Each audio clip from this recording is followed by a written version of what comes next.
بسم اللہ الرحمن الرحیم، السلام علیکم، میں ہوں سبی کاظمی۔ ناظرین، پاکستان چین کی جو کرنسی سواپ اب ہوگی اور سعودیہ کے وہ $1 ارب جو آپ کو یاد ہوگا انہوں نے مانگے تھے ہم سے، اگلے ہفتے انشاءاللہ واپس کر دیے جائیں گے۔ لیکن کچھ سوالات ایسے پیدا ہو رہے ہیں کہ کیا پاکستان ڈالر کی مکمل طور پر چھٹی کرنا چاہتا ہے، اور یہ کتنا مشکل کام ہے کہ یوان کے استعمال سے امریکہ کیا پاکستان سے ناراض ہو سکتا ہے؟ چین کس طرح دنیا کے 1/3 تجارت کو اپنی طرف لا رہا ہے، اور پاکستان کو کیسے چین کے ذریعے RCEP میں داخل ہونا چاہیے، خاص طور پر ایسے موقع پر جب ایک اہم ملک آسٹریلیا سے چین کا تعلق بالکل بھی ٹھیک نہیں ہے، اور چین کی کرنسی سواپ سے پاکستان کو کیا فائدے ہو سکتے ہیں۔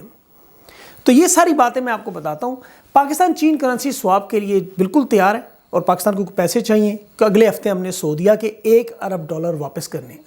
اور چین ایک دفعہ پھر پاکستان کے لیے تعاون کے لیے کھڑا ہو گیا۔ اب سب سے پہلے تو ہمیں یہ پتہ ہونا چاہیے کرنسی سواپ ہوتا کیا ہے، تو آسان الفاظ میں، تاکہ وہ سب لوگوں کو سمجھ آ جائے کہ اکنامکس جو ہے میرا وہ اسپیشل سبجیکٹ بھی ہے اور اس میں میری ڈگری بھی ہے، تو اس لیے تھوڑا سا اس پہ روشنی ڈالنے کی کوشش کرتا ہوں کہ جب بھی دو ممالک یا دو پارٹیاں آپس میں کوئی بزنس ٹرانزیکشن کریں، کوئی خرید و فروخت کریں، کوئی آپس میں بھیجیں، تو وہ دو مختلف کرنسیوں میں ہوتی ہے، لیکن اگر ان کی ویلیو جو ہے وہ بالکل سیم ہو تو اس کرنسی کو آپ سواپ کر سکتے ہیں۔ اس کو اب ایک دوسرے کو آپ یہ کہ قرضہ دینے کا سسٹم نیا جو ہے آسان الفاظ میں، اور اس کا بڑا فائدہ یہ ہوتا ہے کہ ایک تو آپ کو اوپن مارکیٹ سے ڈالر نہیں اٹھانے پڑتے، اور دوسرا واپسی کے لیے آپ اپنی کرنسی پر اعتماد کر سکتے ہیں۔ پھر اس میں جو ریٹ آف انٹرسٹ ہوتا ہے وہ بہت کم ہوتا ہے، اور اگر واپسی کے وقت آپ اسے دوبارہ رینیو کرنا چاہیں کچھ اور سالوں کے لیے، تو آپ کو صرف تاریخ اور ریٹ جو ہے نا وہ بدلنا پڑتا ہے، اور بڑا آسان کام ہے۔ اس کا جو فائدہ ہے، سب سے آسان اور سستا قرضہ مل سکتا ہے، اور اس سے اگر آپ ایکسچینج ریٹ پر فرق بھی کم پڑتا ہے، کیونکہ دونوں ممالک کو اپنی کرنسی کا پتہ ہوتا ہے۔ یہ طریقہ 2008 میں پہلے بھی استعمال ہو چکا ہے، پاکستان کے ساتھ چین پہلے بھی استعمال کر چکا ہے، لیکن بڑی قوتیں جب بھی آپ کو قرضہ دیں، ان کی کوشش ہوتی ہے کہ واپس آپ سے ڈالروں میں لیں، کہ مثلا آپ نون لیگ کے آپ ملکی معیشت کے 5 سال میں دیکھیں تو وہ $30 ارب کے جو غیر ملکی قرضے جن کی بات ہوتی ہے بار بار، وہ اعداد و شمار کے مطابق 2013 میں وہ $60 ارب 90 کروڑ تھا، جو اب بڑھ کر $91 ارب ہو چکا ہے، جبکہ 5 سال میں مقامی قرضے جو وہ 65 کھرب روپے بڑھ گئے تھے۔ سال 2013 میں جو مقامی قرضوں کا حجم تھا وہ 95 کھرب کے قریب تھا، جو کہ اب بڑھ کر 160 کھرب روپے ہو چکا ہے۔ حکومت نے قرضے لینے کے لیے جو ہے یورو بانڈ، سکوک یا عالمی بینک اور IMF سے جو کوئی ذریعہ اس وقت ایسا نہیں چھوڑا تھا کہ جسے پیسہ نہ لیا ہو۔ اگر اس وقت فرض کرے ڈالر کا ریٹ 105 اور آج 168 ہے، تو یہ جو 63 روپے کا فرق ہے وہ 1 ارب میں 63 ارب ڈالر بن جاتے ہیں۔ اس وقت اگر امریکہ کے ساتھ سواپ کی آپشن ہوتی تو آج یہ 105 کے حساب سے آپ انہیں فکس ریٹ پر واپس کرتے ہیں۔ اب ذرا سمجھنے کی تھوڑا سا مارجن ہے آپ کے لیے اس میں۔ کرنسی کی تبدیلی کا دونوں ممالک کے درمیان معاہدہ جو پاکستان اور چین کی جو اشیاء کی ادائیگی ہیں اب یوان میں، اور اس کی میں آپ کو ایسے بتاؤں کہ پاکستان اس کی ادائیگی جو وہ روپوں میں بھی کر سکتا ہے۔ ادائیگی کا یہ طریقہ کار ہے، یہ واضح کرنے کے لیے اسٹیٹ بینک اور پیپلز بینک آف چائنا کے درمیان جو کرنسی سواپ کا معاہدہ ہے، آپ کو پتہ ہے کہ مثال کے طور پر اس معاہدے سے یہ ہوگا کہ اسٹیٹ بینک جو ہے وہ چین کے مرکزی بینک سے 10 ارب یوان قرضہ لے سکتا ہے، اور بدلے میں 140 ارب روپیہ قرضہ دے سکتا ہے انہیں۔ اس سواپ سہولت کے استعمال سے کیا ہوگا کہ اسٹیٹ بینک کے جو خزانے میں یوان آ جاتے ہیں، جسے وہ پھر بینکوں کو فراہم کرنے کے لیے اسٹیٹ بینک جو ہے وہ قرض سہولت کی نیلامی کرتا ہے۔ بینک بولی دے کر اسٹیٹ بینک کے ساتھ سواپ کے جو وہ لائنز بنا لیتے ہیں، اور لون سہولت کو اپنے صارف کو مہیا کرتے ہیں تاکہ وہ یوان میں ادائیگی کر سکے۔ پاکستان نے برآمدات اور درآمدات، سرمایہ کاری اور دو طرفہ تجارت کے لیے چین کی جو کرنسی یوان ہے اس کے استعمال کی اجازت دی ہوئی ہے، یہ آپ کو یاد ہوگا، اور بہت سے ماہرین کی یہ رائے تھی کہ اس عمل سے ہی ہمیں زیادہ CPEC میں بھی مدد ملتی رہی۔ اب 35 سے 40 ممالک کے ساتھ چین کا آلریڈی کرنسی سواپ کا جو ہے وہ معاہدہ ہے۔ اس کا مطلب یہ کہ یہ ممالک ایک دوسرے کی کرنسی میں تجارت کر سکتے ہیں۔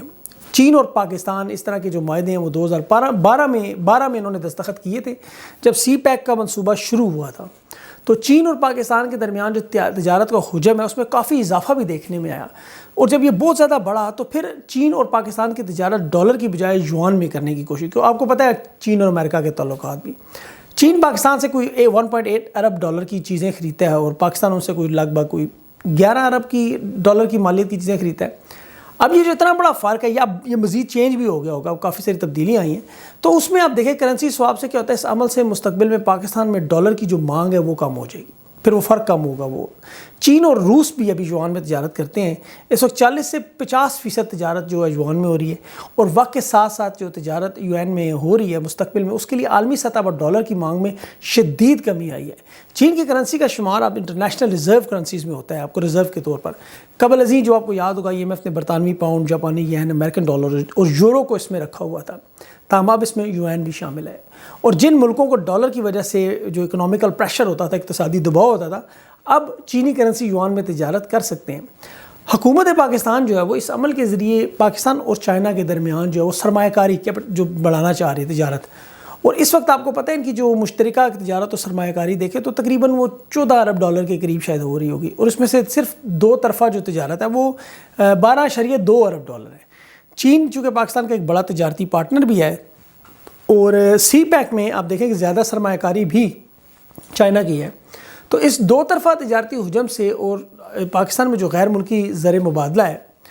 اس کے ذخائر پر دباؤ جو ہے وہ حکومت کی طرف سے مطلب ایک ایسے وقت پر کیا کہ اس پر دباؤ نہ پڑے زر مبادلہ پر. ہمارا ماشاءاللہ آپ کو پتہ ہے کہ ابھی بیلنس آف پیمنٹ کو بھی فائدہ ہوا ہے, اور باہر سے ریمیٹنسز بھی بہت زیادہ آ رہی ہیں ماشاءاللہ. تو دنیا 8 سال میں جو اب آنے والے دنوں میں 15 ممالک ہے جو ان کا ایک تجارتی اتحاد بھی قائم کریں عالمی, جو کہ عالمی معیشت کا ایک تہائی حصہ بنتا ہے. RCEP اسے کہتے ہیں. جنوبی کوریا, چین, جاپان, آسٹریلیا, نیوزی لینڈ سمیت اس میں 10 اور ممالک ہیں.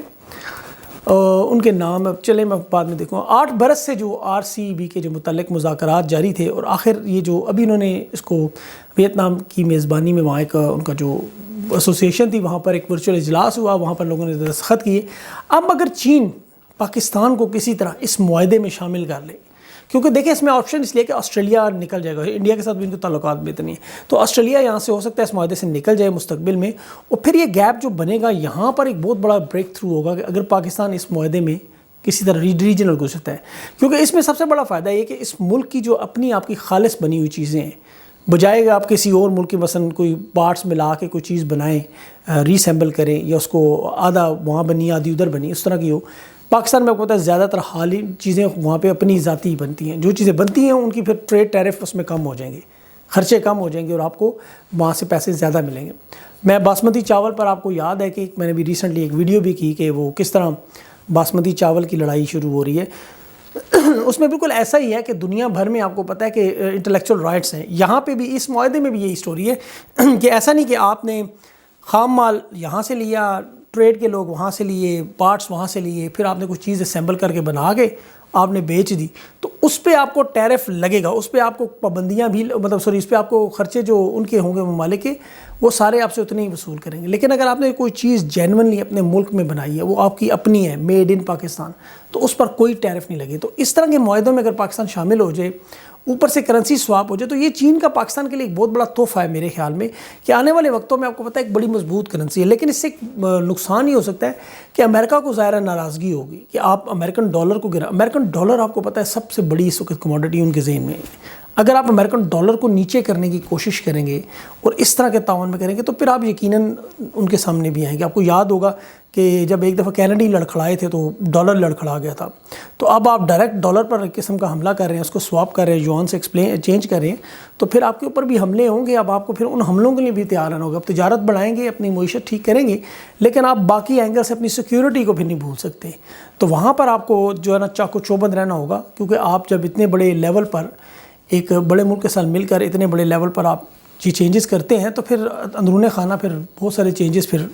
PDM کے جلسوں کی صورت میں بھی آئیں گے. تو ان کے لیے بھی ہمیں الرٹ رہنا ہوگا. آپ کی سیاست کو ڈی اسٹیبلائز کرنے کی کوشش بھی کی جا سکتی ہے, سیکیورٹی کے مسائل بھی ہو سکتے ہیں, بارڈر کے اوپر جنوری میں بہت کچھ ہو سکتا ہے. تو یہ چیزیں ہمیں یاد رکھنی ہوگی کہ ہم کرنسی کے ساتھ جب چھیڑ چھاڑ کریں تو ہمیں اس کے لیے تیار رہنا ہوگا.